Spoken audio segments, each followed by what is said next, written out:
Finally, this is a DC movie, but of course you have a close relationship with Disney now. Could we ever see you step into the Marvel Universe? I would love a job. You know, the original cartoon came out in 1937, and very evidently so. There's a big focus on her love story with a guy who literally stalks her. Weird. The cartoon was made 85 years ago, and therefore it's extremely dated when it comes to the ideas of women being in roles of power. If I'm going to stand there 18 hours in a dress of an iconic Disney princess, I deserve to be paid for every hour that it is streamed online.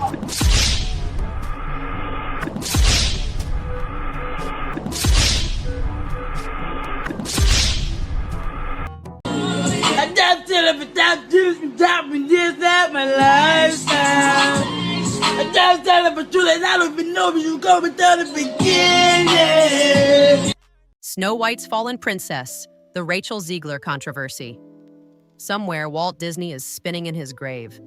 The Snow White remake that Walt reportedly said not to recreate ever because he felt the movie was perfect the way it was, has now become the center of Hollywood's biggest controversy, culminating with its star, Rachel Zegler, facing the ultimate humiliation, sitting in a near-empty theater watching her own movie flop in real time.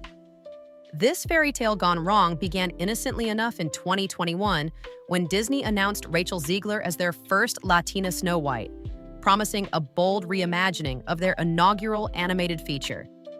The progressive casting initially generated positive press, but the narrative soon took a darker turn.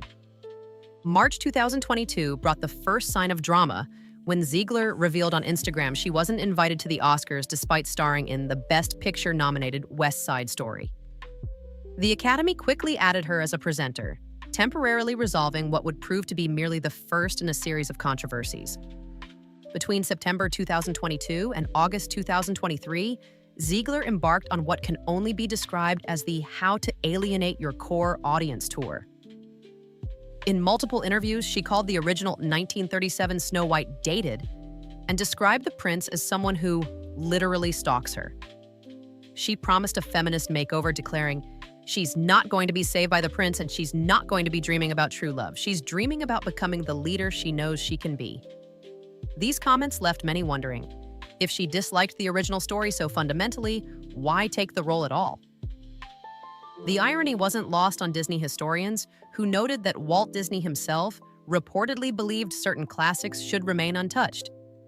Nevertheless, the studio pushed forward with their reimagining, seemingly unbothered by their star's dismissive attitude toward the source material. While Zegler showed reasonable insight during the 2023 SAG-AFTRA strike, advocating for fair streaming compensation, her public persona took another hit when her film, Shazam! Fury of the Gods, flopped. Rather than taking the disappointment in stride, she tweeted that critics were senselessly mean and accused them of thinking it was cool to hate on fun. Adding to the awkwardness, she told The Hollywood Reporter she only took the Shazam role because she needed a job, a startlingly frank admission that didn't exactly inspire confidence in her dedication to her craft. But the most poisonous apple in this controversy basket was the dwarf situation. After Peter Dinklage criticized the potential dwarf representation, I was a little taken back by they're very proud to cast a Latino actress as Snow White. Yeah. But you're still telling the story of Snow White. Yeah. Seven Dwarfs. Sure. So, look, take a step back and look at what you're doing there. Yeah. I know. That makes no sense to me. Well, you're progressive in one way, but you're still making that backward story of seven dwarves living in a cave. What the are you doing, man? Instead of thoughtfully addressing his concerns while still providing opportunities for little-person actors, they eliminated dwarf roles entirely, replacing them with a diverse group of CGI magical creatures. This overcorrection backfired spectacularly. Little-person actors were justifiably furious, pointing out that these 7 roles specifically written for actors of their stature had been erased entirely. There are actors, dwarf actors, that dream to be in a major motion picture. These dwarf roles are for people of my stature. Right. And now it's taken away? I don't feel that's right. In attempting to appear progressive, Disney had inadvertently eliminated rare opportunities for an already underrepresented group. A perfect example of performative inclusivity, causing more harm than good. The controversies only intensified in October 2023, when Zegler posted "Free Palestine" on social media during promotional activities.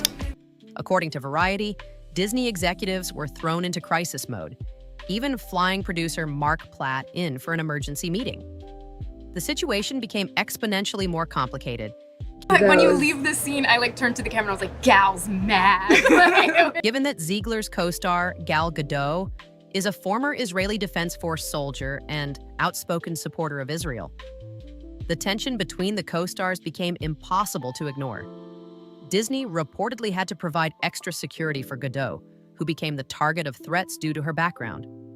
After awkwardly presenting together at the 2025 Oscars, Zegler allegedly called Gadot a professional pageant queen in an Instagram reply. And when Zegler posted a gushing tribute to the greatest crew in the world right before the premiere, one name was conspicuously absent. It was Gal Gadot. Zegler further alienated potential audiences with a post, reading "May Trump's supporters never know peace," effectively dismissing half of America's movie-going public. Disney finally took action, hiring a social media expert to approve every post leading up to the film's release, but the damage was already done. The moment of truth arrived on March 21st, 2025, when Snow White limped into theaters with a dismal $43 million opening weekend against a reported $270 million budget before marketing. For comparison, The Little Mermaid remake opened to $95 million despite facing similar casting controversies. Even Dumbo, yes, Dumbo, performed similarly, but with a much smaller budget. The final irony? A viral video resurfaced where Zegler had once boldly declared that people would wait in line to see her films. "I can only hope that despite my flaws and despite my cracks and my breaks, and there are many of them, that at every premiere and everything I do, people will wait in line to see." The internet wasted no time pointing out that the only lines forming were digital ones of people eager to criticize the film's failure. Even Jonah Platt, son of Snow White producer Mark Platt, couldn't contain his frustration. In a now-deleted Instagram comment, he blasted Zegler for the movie's disastrous performance, writing, "This is called adult responsibility and accountability," before bluntly adding that her behavior clearly hurt the movie's success. Disney's response to the mounting catastrophe was telling: a muted, low-key premiere instead of typical fanfare. They scrapped the usual glamorous red carpet for an understated screening at Hollywood's El Capitan Theater, while the European premiere was tucked away in a northern Spain castle rather than London's prestigious Leicester Square. Clear signs that the studio was bracing for impact. This Snow White saga represents a masterclass in how not to manage a franchise.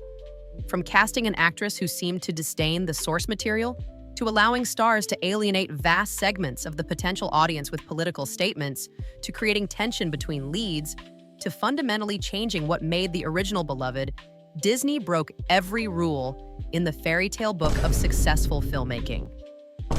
As box office numbers continue to disappoint, one question remains.